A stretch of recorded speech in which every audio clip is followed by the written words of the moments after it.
Capítulo 786. Milán. En la villa del barón Tremeloni, el mariscal Beaulieu, recuperándose, echó un vistazo al informe que acababa de entregar Lieputai. Una sonrisa desdeñosa se dibujó en la comisura de sus labios mientras le hablaba al oficial que estaba a su lado. Dígale al coronel Lieputai que acceda a la petición francesa de no destruir el puente. Aproveche esto para retrasarlos 2 días más. Necesitaremos ese puente cuando nos movamos hacia Alejandría más tarde. En menos de medio mes llegarán refuerzos de Génova. Ordene al coronel Lieputai que se retire al río Tesino. Aún estaba hablando cuando un oficial entró tambaleándose en la habitación, sin aliento, y con voz presa del pánico exclamó: Mariscal, se ha avistado un ejército francés en los suburbios del sur. Al menos 3 o 4 mil hombres, y tienen bastante caballería con ellos. Beaulieu se levantó de un salto de su silla e inconscientemente hizo la señal de la cruz sobre su pecho. Maldita sea, están aquí otra vez. Lieputai acababa de informar que había más de 10.000 soldados franceses enfrentándose a él. ¿De dónde podría venir esta fuerza adicional? ¿Son los franceses como los conejos? ¿Aparecen de cualquier parte y de todas partes?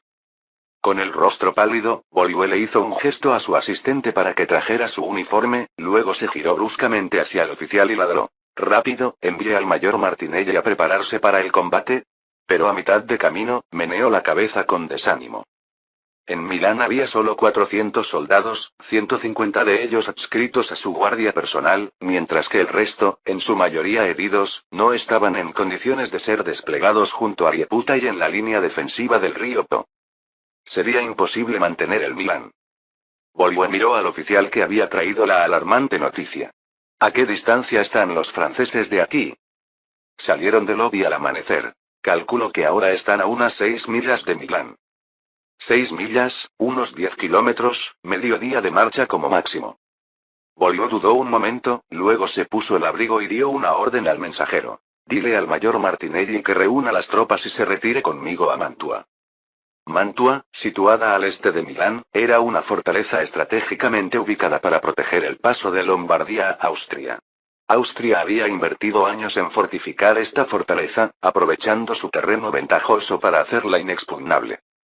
Si pudiera escapar a Mantua, incluso con decenas de miles de soldados franceses persiguiéndolo, estaría a salvo. Una vez que Melas llegara con las fuerzas principales, cualquier situación desfavorable podría revertirse. Afueras de Milán. El terreno sureste de Milán es relativamente llano, ideal para maniobras de caballería. Napoleón señaló el mapa en su silla de montar y le dio instrucciones a Grouchy. Los granaderos detendrán a las fuerzas enemigas que salen de la ciudad. Debes avanzar a toda velocidad desde... Comandante, un teniente de caballería explorador se acercó de repente, señalando hacia su lado. Este es el enviado de negociaciones de Milán, el conde Reale. ¿Un negociador? Napoleón miró al hombre vestido de traje negro. Milán, no la guarnición austríaca. El enviado hizo una rápida reverencia respetuosa. Honorable y valiente comandante, vengo en representación del Ayuntamiento de Milán y de todos los milaneses para ofrecerle mis más sinceros y humildes saludos. Napoleón entrecerró los ojos y preguntó: ¿Qué pasa con la guarnición de la ciudad? Ah, el mariscal Beaulieu salió de Milán hace 4 horas.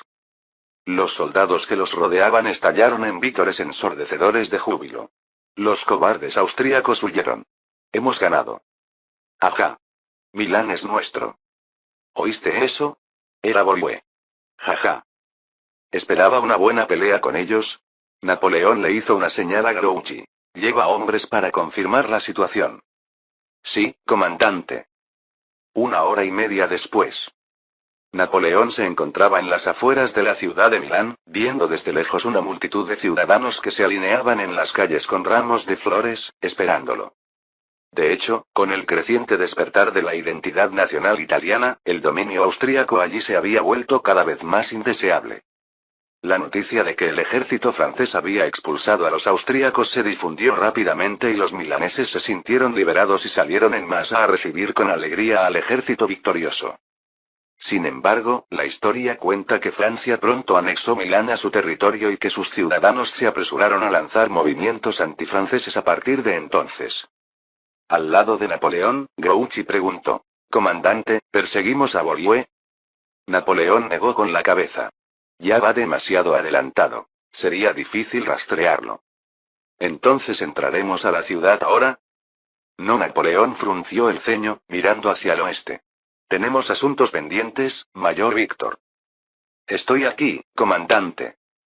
Deja 4 compañías para asegurar Milán, dijo Napoleón mientras giraba su caballo. El resto me seguirá para interceptar Liputay.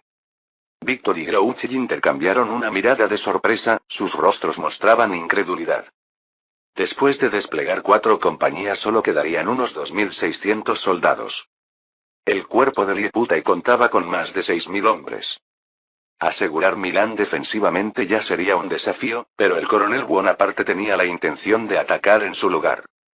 Al ver su vacilación, Napoleón levantó la voz. Liputay sabe poco de nuestra situación. Seguramente temerá quedar atrapado en un movimiento de pinza entre nosotros y las fuerzas de Marmont. Al enterarse de que Milán ha caído ante nosotros, sin duda optará por retirarse a Alejandría en lugar de intentar recuperar Milán. Grouchy y Víctor asintieron a la vez. ¿Entonces volvemos a Valenza? No, probablemente Bolívar ya haya enviado un mensaje a Liputay. No se quedará en Valenza. Napoleón le indicó a su ayudante que desplegara el mapa. No estoy seguro de si Marmont ha seguido hacia el sur. Nos dirigimos a Pavía. Pavía estaba situada en la curva en forma de L del río Po. Liputay, que se dirigía a Alejandría, al suroeste del río Po, probablemente cruzaría el río por aquí. Napoleón miró a Milán con expresión serena. Volveré muy pronto. 2 días después. A 4 kilómetros al sureste de Pavía, 2 exploradores de caballería se acercaron a Napoleón para informarle. Comandante, se ha avistado un gran contingente de soldados austríacos cerca de la orilla del río. Napoleón asintió, levantando una mano cansada hacia sus tropas. La victoria está a la vuelta de la esquina. Completad estos últimos 4 kilómetros conmigo y Lombardía se librará de las fuerzas austriacas. Una vez de regreso en Milán, recibirás tu pago inmediatamente. Los soldados inmediatamente recuperaron su ánimo, pero después de marchar apenas 1 kilómetro, el fuego de los cañones comenzó desde el sur. Napoleón frunció el ceño. ¿Nos ha visto Liputay? Se volvió hacia Grouchy y le hizo una señal. Dirige la caballería y acorrala al enemigo. Sí. Sin embargo, apenas 10 minutos después de la partida de la caballería, otro explorador regresó a caballo para informar. Comandante, las tropas del mayor Marmont ya están enfrentándose al enemigo. Una sonrisa se dibujó en el rostro de Napoleón. Bien hecho. Víctor, vamos a ayudarlo. Pero al llegar al río Po, encontraron a Marmont al mando de sus tropas y custodiando a un gran grupo de prisioneros. En un campo abierto cercano, se habían apilado montones de armas, banderas y tambores militares formando una colina. Capítulo 787. Ante el campo de batalla de Pavía, Napoleón levantó su sombrero desde lejos hacia Marmont para mostrar su aprobación. Tu destacada actuación realmente me ha sorprendido, Auguste. No pude comunicarme contigo, pero elegiste con precisión la mejor posición de intercepción y asestaste un golpe fatal al enemigo. Me estaba preparando para una batalla agotadora, pero ahora, jaja, podemos sentarnos y disfrutar de una taza de café. Marmont parecía algo inquieto y espoleó a su caballo para que avanzara rápidamente. Simplemente hice lo que debía hacer. En realidad, el enemigo era completamente incapaz de oponer resistencia. Por cierto, el oficial cautivo me dijo que capturaron a Milán con éxito. Esto no era modestia. De hecho, la mayoría de sus fuerzas principales ya estaban en camino a Milán. Previamente, descubrió que Liputay se había retirado repentinamente, sospechando que éste había ido a reforzar a Milán, por lo que ordenó a sus tropas que lo persiguieran hacia el este. Pero le preocupaba que Liputay hubiera ido a Lodi para interceptar al coronel Buonaparte. Si las fuerzas de asalto de Napoleón se movían más lentamente, existía la posibilidad de que aún no hubieran cruzado el río Po. Inquieto por estos pensamientos, dirigió personalmente a 2500 soldados a lo largo de la orilla oriental del río Po para reforzar Lodi. Al llegar al norte de Pavía, descubrió que el ejército austríaco se había reunido allí. Al principio, creyó haber caído en una emboscada, pero inesperadamente, el enemigo se derrumbó al instante. Posteriormente, la fuerza de 2500 hombres de Marmont capturó espectacularmente a más de 4000 soldados austríacos. No tenía idea de que al encontrarse con sus tropas, el cuerpo de Lieputa los confundió con la fuerza principal del ejército francés que venía de Milán para atacarlos. Este ejército había sido brutalmente derrotado por Napoleón en Tolón y su moral estaba baja. Inmediatamente se rindieron atemorizados, a pesar de los intentos de Lieputa por detenerlos. Sí, he tomado con éxito el control de Milán. Napoleón miró a su alrededor, algo desconcertado. ¿Por qué hay tan pocos soldados aquí? ¿Dónde está nuestra fuerza principal? Están de camino a Milán, comandante. Después de que Napoleón aclaró la situación, inmediatamente dio instrucciones a Marmont. Envíen a alguien inmediatamente para que los alcance y los haga esperar afuera de Milán. Sí, comandante. ¿Pero por qué necesitamos hacer esto? Napoleón miró la fila kilométrica de prisioneros y sonrió levemente. Necesitamos una gran entrada ceremonial a la ciudad. 2 días después, el rítmico fuego de los cañones resonó en las afueras de Milán, seguido por las resonantes melodías de las bandas militares. Ese día, se ordenó el cierre de todos los comercios y fábricas de Milán y más de 10.000 ciudadanos se congregaron a lo largo de las carreteras del sur de la ciudad, estirando el cuello para mirar a lo lejos. Pronto, una digna tropa de caballería francesa, cada una con banderas doradas de flores de lis, estandartes de la Legión de Montpellier y banderas del cuerpo de Murat, marchó en formación precisa a través de la multitud. Detrás de ellos, un batallón de infantería francesa que portaba ametralladoras de estilo Auguste gritaba órdenes a un gran grupo de prisioneros abatidos, conduciéndolos lentamente hacia la ciudad. Los prisioneros llevaban uniformes andrajosos del ejército austríaco, algunos manchados de sangre en sus cuerpos y caras. Napoleón había ordenado específicamente que no los limpiaran. Algunos espectadores comenzaron a lanzar terrones a los soldados austríacos. Dios mío. Esto no lo planeó Napoleón. Incluso antes de que los jornaleros pudieran actuar, los italianos no pudieron contenerse. Pronto, la suciedad voló desde todas direcciones, incluso mezclada con excrementos, provocando gritos desesperados entre los prisioneros. Finalmente, los soldados franceses intervinieron para mantener el orden y los ciudadanos de Milán cesaron sus acciones. De lo contrario, muchos prisioneros seguramente habrían sido golpeados hasta la muerte.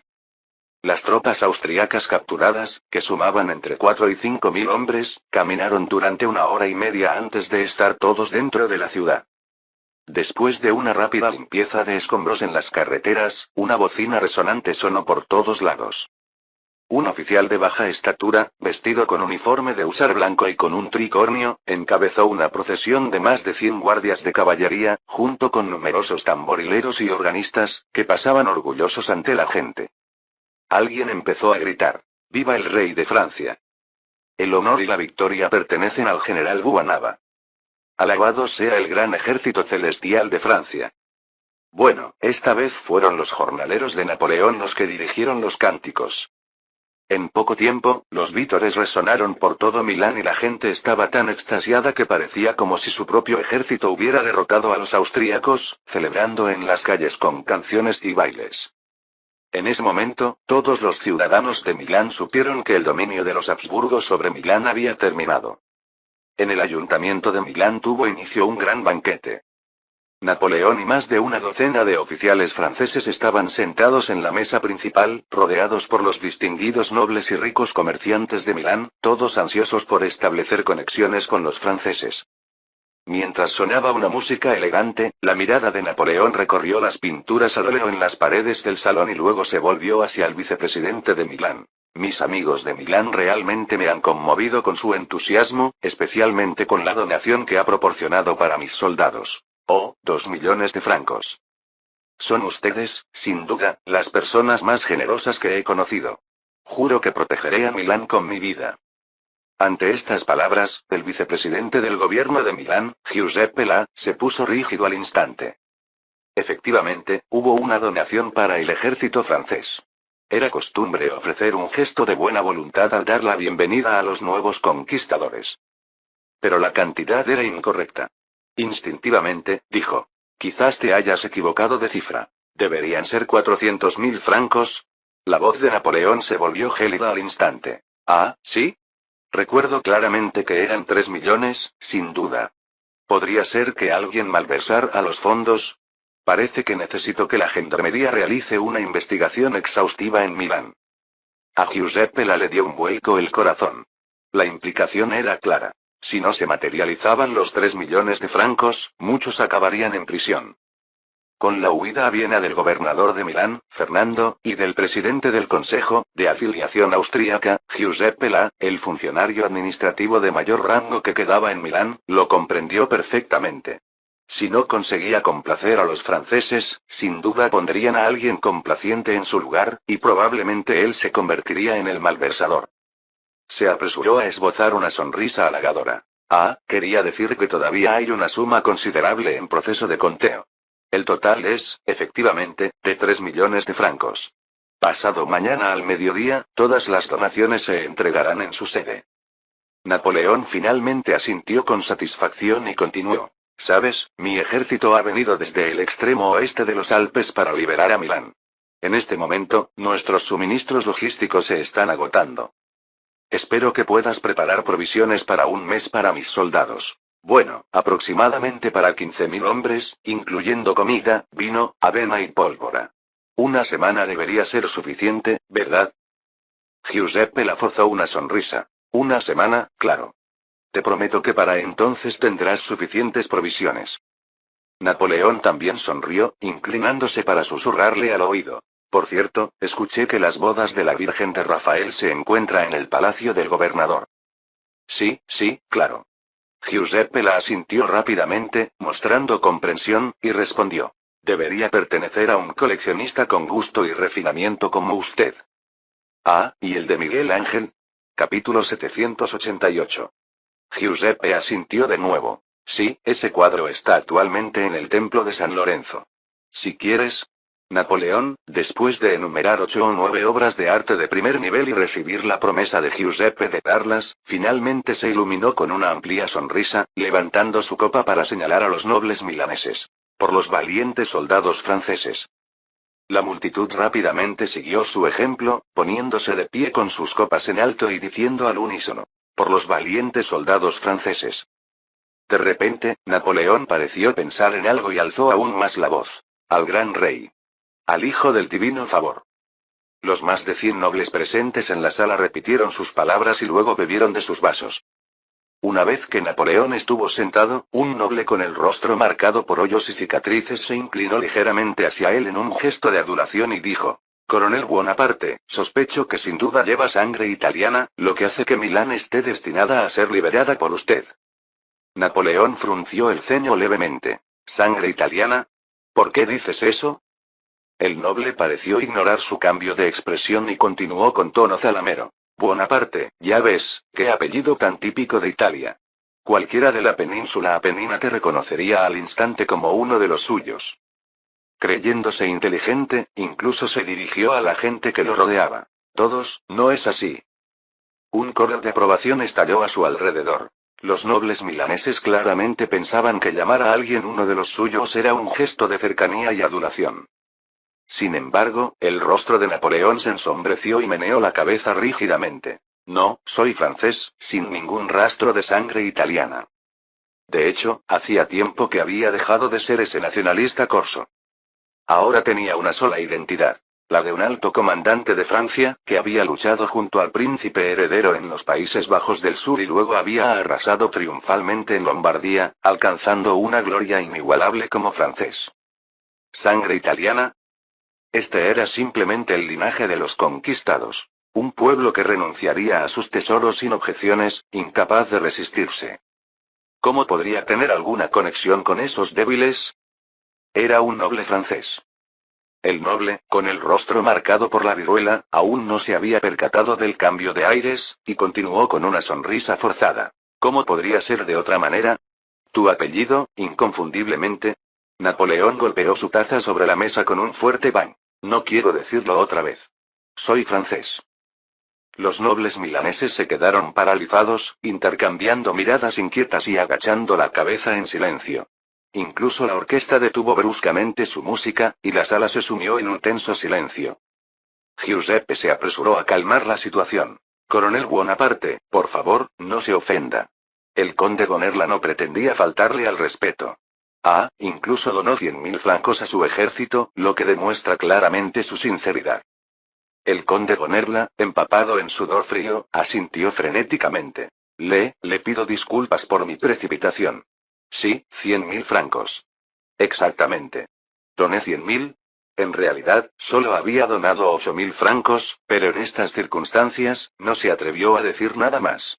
En ese momento, eran 100.000 francos. Cualquier cosa con tal de apaciguar la ira del coronel Bonaparte. La expresión de Napoleón finalmente se suavizó un poco.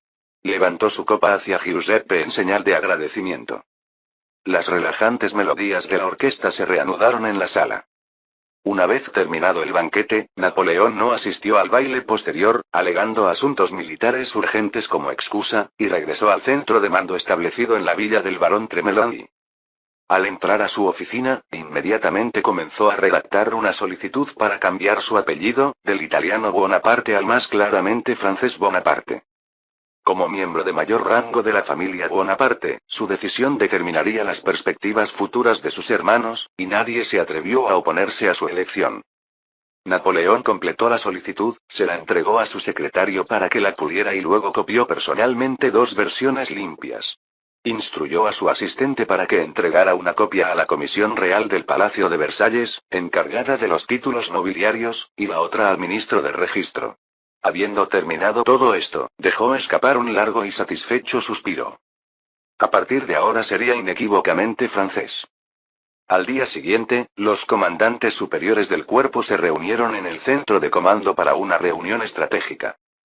Víctor comenzó informando sobre la búsqueda de restos de las fuerzas austriacas en la ciudad de Milán. Hasta el momento, se había detenido a más de 200 personas, la mayoría de los austríacos prominentes ya habían sido encarcelados y la búsqueda aún continuaba. Al terminar, Marmont recordó rápidamente. Comandante, debemos dirigirnos a Génova cuanto antes. El general de Movin lleva más de un mes asediado por el enemigo. Napoleón escuchó pero no ofreció respuesta. De hecho, ya había recibido 2 cartas de llamamiento de Movin, indicando que la situación en Génova se había vuelto extremadamente grave. Comandante. Marmont quiso insistir, pero Napoleón levantó la mano para interrumpirlo. Nuestra máxima prioridad ahora mismo debería ser eliminar por completo a los enemigos que quedan en Lombardía. Si marchamos hacia el sur, nuestras rutas de suministro podrían verse cortadas en cualquier momento. De hecho, tras la retirada de Beaulieu, las fuerzas austriacas combinadas que quedaron en la región de Lombardía ascendían a menos de 2.000 hombres repartidos en varias ciudades, encargados principalmente de mantener el orden local e incapaces de realizar operaciones de campo efectivas. Sin embargo, dada la falta de entusiasmo de Napoleón por rescatar a Génova, incluso esta fuerza insignificante planteó una preocupación importante. Marmont. Pero. Napoleón lo interrumpió de nuevo. El general de Movin tiene mucha experiencia al mando. Los austríacos no lo derrotarán tan fácilmente. Mientras aseguremos el control total sobre Lombardía, podremos establecer una defensa a lo largo del río Po, cortando los lazos entre el oeste de Italia y Austria. Las principales fuerzas de Melas estaban actualmente concentradas alrededor de la región de Génova, lo que significaba que Napoleón podía aprovechar Lombardía y los Alpes para ejecutar un contracerco más amplio en su contra.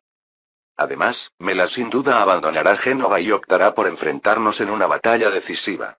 Cuando eso suceda, el general de Movin se verá naturalmente aliviado. Napoleón no dio margen para la disidencia a sus subordinados y dio órdenes directas. Capitán Gauchi, dirija inmediatamente 2 escuadrones de caballería a Varese. Mayor Marmont, tome el 3er regimiento de infantería y tome Como y Bérgamo. Las tropas de refuerzo de Melas llegarán a Milán como muy pronto en una semana. Deben completar sus misiones y regresar antes de esa fecha. Entendido, comandante. Mientras Napoleón se preparaba para atacar Milán, Génova estaba envuelta en un amargo conflicto. En el puesto de mando avanzado del ejército francés, el general de Movin se frotó los oídos, todavía zumbando por el bombardeo, y gritó a su ayudante. ¿Alguna novedad del lado del coronel Bonaparte? El ayudante gritó con la misma fuerza. Todavía no hay nadie, general. Ya he enviado 3 grupos para romper el asedio del enemigo, pero no hemos recibido respuesta. El suelo tembló repentinamente. Debió ser el impacto de un proyectil de artillería pesada cerca del puesto de mando. Los británicos habían enviado varios cañones de 11 kilos a Melas por mar, y su amplio alcance infligió daños devastadores a las defensas genovesas. De Movin, acostumbrado ya a tal caos, gritó. ¿Cuánto tiempo nos durará la comida y la munición? Aún tenemos pólvora y munición para medio mes más, pero el suministro de alimentos se ha reducido a menos de una semana. Capítulo 789. De Moblin inmediatamente frunció el ceño profundamente. Antes de atacar Génova, un grupo imprudente de jóvenes quemó el almacén de grano, lo que le impidió obtener suministros de alimentos de la ciudad. Según las órdenes del príncipe heredero, debía mantener Génova durante 2 meses. Sin embargo, aún faltaban provisiones para más de 20 días. Durante el último mes, bajo los implacables ataques de 50.000 soldados enemigos, sus fuerzas habían sufrido numerosas bajas. Si llegaba a haber escasez de alimentos, los soldados probablemente se derrumbarían al instante. El suelo volvió a temblar y Juno empujó la puerta, irrumpiendo ansiosamente. Comandante, el enemigo ha lanzado un ataque a gran escala desde el norte. De Moblin agarró su sombrero apresuradamente, se lo puso y avanzó con sus piernas de 60 años hacia la línea del frente norte. Tras unos pasos, se volvió hacia el oficial de Estado Mayor y gritó. Avísame inmediatamente si algún barco atraca en el puerto. Sí, general. Juno guió al caballo de guerra de Moblin, con la voz teñida de frustración. Los acorazados británicos fuera del puerto se aseguran de que ninguno de nuestros barcos pueda entrar. Con la ayuda de su asistente, de Moblin luchó por montar el caballo, jadeando pesadamente mientras decía. El príncipe heredero me prometió que habría suministros, por lo que seguramente llegarán. Nuestra tarea ahora es repeler a esos malditos austríacos y mantener la posición aquí. Mientras hablaba, hizo girar su látigo y galopó a través del polvo hacia la colina de observación cercana. Tomó el telescopio que le entregó su asistente, pero instintivamente miró primero hacia el puerto que tenía detrás, rezando en silencio en su corazón. Jesús, concédeme ver pronto un barco de suministros. Mediterráneo nororiental, aguas de Liguria cerca de Génova. En el camarote de oficiales a bordo del buque insignia Victory de la flota británica del Mediterráneo, Lord Odd hojeaba distraídamente un desgastado diario de navegación, mientras de vez en cuando tomaba sorbos de té. Se escuchó un golpe en la puerta de la cabina, seguido por la voz del almirante Collingwood llamando desde afuera. Comandante, Old Silvercoin acaba de regresar con un informe. Se ha observado un disturbio en la flota francesa en el puerto de Toulon. Los ojos de Lord Odd brillaron con vitalidad cuando se puso de pie, se puso el abrigo y ordenó en voz alta. Convoquen a todos los capitanes y oficiales superiores a la sala de conferencias. Sí, general. 20 minutos después, en la sala de conferencias del Victory, Odd señaló el mapa que marcaba la vía fluvial entre Tolón y Génova. Coronel Nelson, se le ordena liderar la flota de escolta y vigilar minuciosamente esta vía fluvial. No permita que ningún barco francés pase desapercibido. Sí, general. Normalmente, comandar una flota de escolta no recaería en un oficial como Nelson, un teniente coronel normalmente bastaría para supervisar 7 u 8 buques de escolta, pero la clave para emboscar a la flota francesa residía en rastrear sus movimientos. Odd no daba margen de error y le asignó a Nelson la supervisión personal. Odd se volvió hacia el oficial de Estado Mayor que estaba a su lado. Establezca contacto de inmediato con la división del general Hussein y ordénele que esté listo para la batalla en todo momento. Debe contener a las fuerzas principales de la flota de Toulon durante al menos mediodía. En ese momento, Hussein lideraba una división encargada de bloquear las vías fluviales frente al puerto de Génova. La división estaba compuesta por 4 buques de tercera clase, 5 de cuarta clase, 6 buques de guerra de quinto nivel y 18 buques de escolta.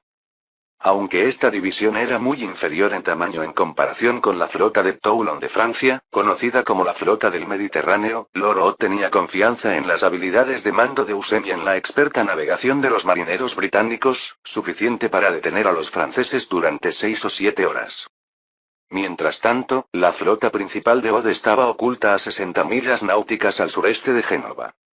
La ubicación permitió un reabastecimiento conveniente desde los puertos de Toscana y garantizó que pudieran unirse a la batalla de Génova en mediodía. Si la flota de Toulon se atreve a salir a la superficie, Odd prometió aniquilarla por completo esta vez.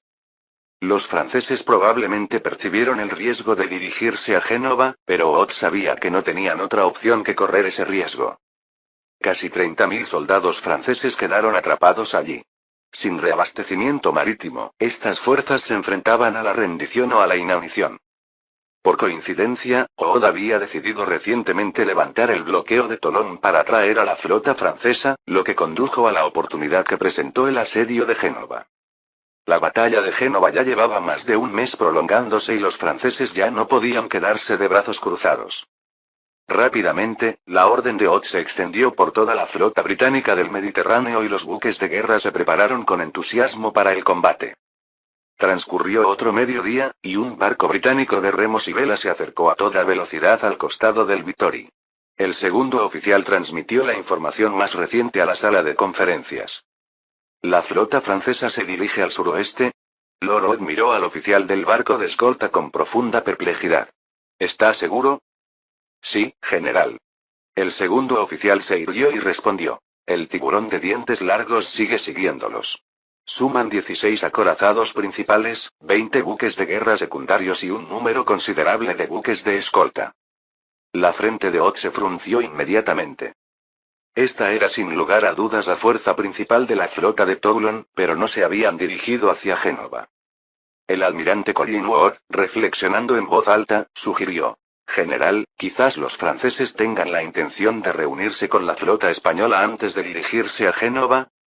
Oda sintió levemente. Esa es la única explicación plausible. Dirigiendo la mirada al mapa de posicionamiento de la flota en la pared, dio instrucciones al oficial de Estado Mayor. Ordene a la división del coronel Louis que se dirija inmediatamente a la bahía de Valencia para realizar una búsqueda. Si detectan a las fuerzas francesas, intenten interrumpirlas e infórmenme de inmediato. Louis comandaba una división de escolta de convoyes. Debido a los repetidos ataques a los buques mercantes británicos por parte de las fragatas francesas anteriormente, esta división de escolta era considerable y estaba equipada con 2 acorazados de tercer nivel. Actualmente estacionados en la parte occidental de la costa de Berbería, estaban a solo medio día de viaje de la bahía de Valencia. Oth se dirigió entonces a los oficiales reunidos con tono autoritario. Ordenen a todos los buques de guerra que leven anclas inmediatamente. Nos dirigimos a Valencia. Si las flotas francesa y española convergen, nos ahorraremos algunos problemas. Esta vez, las derribaremos a ambas de un solo golpe. Sí, general. 20 minutos después, más de 100 buques de guerra de la flota británica del Mediterráneo avanzaron hacia el oeste a través del Mediterráneo. Al mediodía del día siguiente. Justo cuando Lord Oth estaba discutiendo ansiosamente estrategias con oficiales superiores para derrotar a las flotas francesa y española con un costo mínimo, el barco de escolta Tiburón de dientes largos entregó un nuevo informe sobre los movimientos de la flota de Toulon. Dentro de la cabina de mando del Victory, el capitán del buque de escolta, de pie y con la espalda rígida, informó. General, los franceses han virado al sur por el lado este de la bahía de Lyon. Ya están cerca de la costa norte de Berbería. Oth sintió una oleada de ira y murmuró con tristeza. ¿Qué demonios traman los franceses? ¿Están de vacaciones en el norte de África? Nelson, que acababa de llegar y revisar el informe del tiburón de dientes largos ya que la flota de Toulon no se dirigía a Génova, su asignación de patrulla había sido revocada, le comentó a Lord Oth. General, independientemente de las intenciones francesas, mientras mantengamos nuestra posición en su flanco norte, podemos bloquear su acceso a las vías fluviales de Génova. Capítulo 790. Nelson continuó. De hecho, la posición actual de la flota de Toulon es extremadamente desventajosa. Una vez que se agoten los suministros en Génova, se verán obligados a enfrentarnos en una batalla decisiva. Para entonces, podremos elegir el campo de batalla a nuestro antojo y posicionar nuestra formación con antelación. Y si son derrotados, lo cual es casi inevitable, no tendrán más opción que huir al sur, al puerto de Bizerta. Entonces podremos bloquear convenientemente el puerto, dejando a los franceses sin buques de guerra disponibles a lo largo de su costa sureste. Nuestras fuerzas terrestres podrían incluso apoderarse del puerto de Toulon. Estoy totalmente de acuerdo con su valoración. Lord Oth asintió y se dirigió al oficial de Estado Mayor. Ordene a la flota que se expanda hacia Cerdeña para evitar que los franceses nos pasen por el flanco. Suroeste del mar Mediterráneo. Zona del mar de Sicilia. 68 acorazados propulsados por viento avanzaban lentamente sobre el agua, sus enormes cascos proyectaban una sombra sobre el mar, pero su grandeza carecía de un aura triunfante. Más bien, parecían algo desolados. Esta era la fuerza principal de la flota francesa de Toulon. Eran capaces de derrotar a las fuerzas navales de cualquier país del mundo, excepto Inglaterra. Y desafortunadamente, el enemigo contra el cual estaban maniobrando en el Mediterráneo en ese momento era precisamente la flota británica. El barco más grande de la flota, vasto y monumental como una ciudad en el mar, era el buque insignia de la flota de Toulon, el Oriental. Este fue uno de los pocos acorazados pesados construidos por la Armada francesa en los últimos años, originalmente llamado Prince. Sin embargo, Joseph no sentía mucha simpatía por este colosal barco, hundido en Egipto, por lo que finalmente fue rebautizado como Oriental. Las dimensiones, el armamento, el espesor del casco y otras especificaciones clave del Oriental superaban a los del Victory de Inglaterra y estaban a la altura de los del Holy Trinity de España, convirtiéndolo en uno de los acorazados más poderosos del mundo. Aunque el Holy Trinity tenía un poco más de cañones que el Oriental, su estructura de casco y maniobrabilidad eran inferiores. En términos de capacidad de combate real, incluso podría ser ligeramente inferior al Oriental. En ese momento, dentro de la espaciosa sala de conferencias de mando del Oriental, el comandante en jefe de la flota de Toulon, Blue Eyes, miraba las cartas náuticas con una expresión solemne, midiendo continuamente latitudes y longitudes mientras marcaba posiciones específicas. A su lado, el jefe de Estado Mayor de la flota, el general de brigada Anthony Gandom, miró por la portilla y dejó escapar un leve suspiro. Es realmente frustrante. Supongo que los británicos se estarán riendo de nosotros en algún lugar. Blue Eyes ni siquiera levantó la cabeza. Ser utilizado como cebo es ciertamente desagradable, General Gandom, tendrá que acostumbrarse. En cuanto a reír, creo que llegará el día en que podrás reírte de los británicos. De hecho, nadie habría imaginado que la fuerza principal de la flota francesa de Toulon solo servía de cebo. Su objetivo era alejar a la flota británica del Mediterráneo de Génova y evitar el enfrentamiento a toda costa. La fuerza principal de esta operación fue la recientemente formada Fuerza de Tareas Rápidas del Mediterráneo. Este grupo de trabajo estaba armado enteramente con buques de guerra a vapor, y constaba de 25 buques de escolta y 8 cruceros de quinto nivel, comandados por el general de brigada Brancy Di Chiara. Su misión era romper el bloqueo británico de Génova.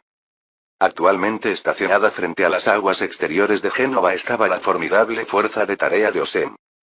Por lo general, solo las naves de tercer y cuarto nivel de la flota de Osem serían suficientes para aniquilar a la fuerza de tareas rápidas, pero Di Chiara tenía que derrotarlas, o al menos, expulsarlas. Blue Eyes finalmente se enderezó, señaló la carta náutica con un lápiz y le dijo a Gandom: a continuación, nos dirigiremos a Sicilia. Lord Ott seguramente pensará que planeamos pasar por Alto Cerdeña y acercarnos a Génova por el este. Gandom esbozó una extraña sonrisa. Entonces cambiaremos de rumbo hacia el oeste. Quizás incluso tengamos la oportunidad de encontrarnos con la flota española.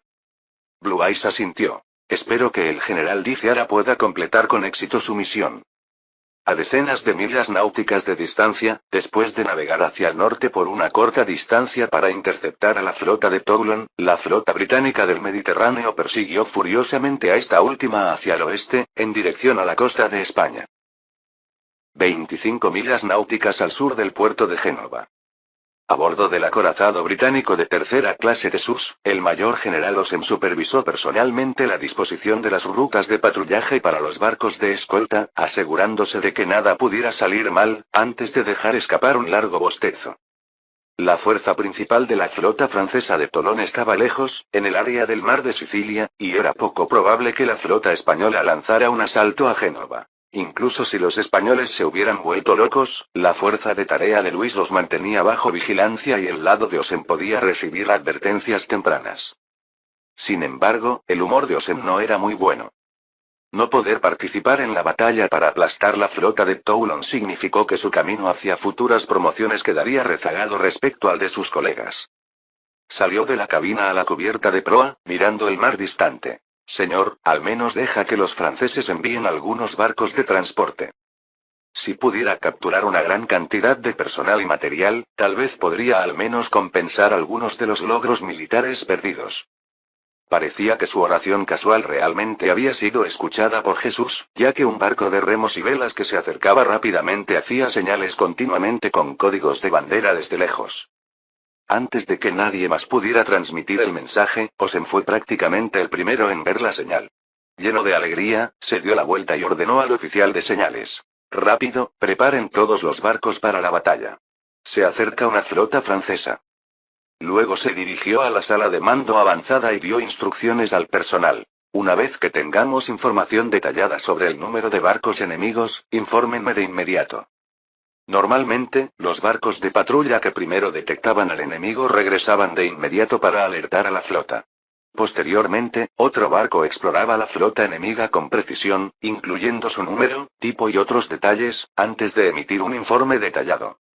Sin embargo, esta vez, Osem nunca recibió información detallada sobre la flota enemiga. Esto se debió a que su remo de reconocimiento y su barco de vela no podían igualar la velocidad de la fuerza de tareas rápidas francesa, que hacía tiempo que se había perdido de vista. Una hora después, Osem finalmente supo el número exacto de barcos enemigos, viéndolos con sus propios ojos. Para entonces, la flota francesa se había acercado a 3 millas náuticas de él. Osem bajó su telescopio, revelando una sonrisa desdeñosa. Los franceses solo habían enviado 8 cruceros, acompañados por más de 20 barcos de escolta. Esto fue prácticamente un suicidio. De su lado, había 4 buques de tercera clase y 5 de cuarta. Solo estos buques bastarían para aplastar a los barcos franceses más pequeños. Osem era consciente de las capacidades de los buques de guerra a vapor franceses. Los buques mercantes y los buques de escolta británicos habían sufrido pérdidas significativas a causa de ellos anteriormente. Sin embargo, la Armada Británica rápidamente ideó contramedidas. Utilizó su potente potencia de fuego y sus robustos cascos para formar una línea de batalla inquebrantable. Los barcos franceses solo contaban con la ventaja de la velocidad. Al entrar en el alcance de la artillería de los acorazados, eran destrozados casi al instante. Tras una serie de órdenes emitidas por el buque insignia Jesús mediante señales de bandera, más de 10 buques de guerra británicos formaron rápidamente una línea de batalla recta y tomaron tranquilamente la posición de Barlovento. Fin del capítulo 790.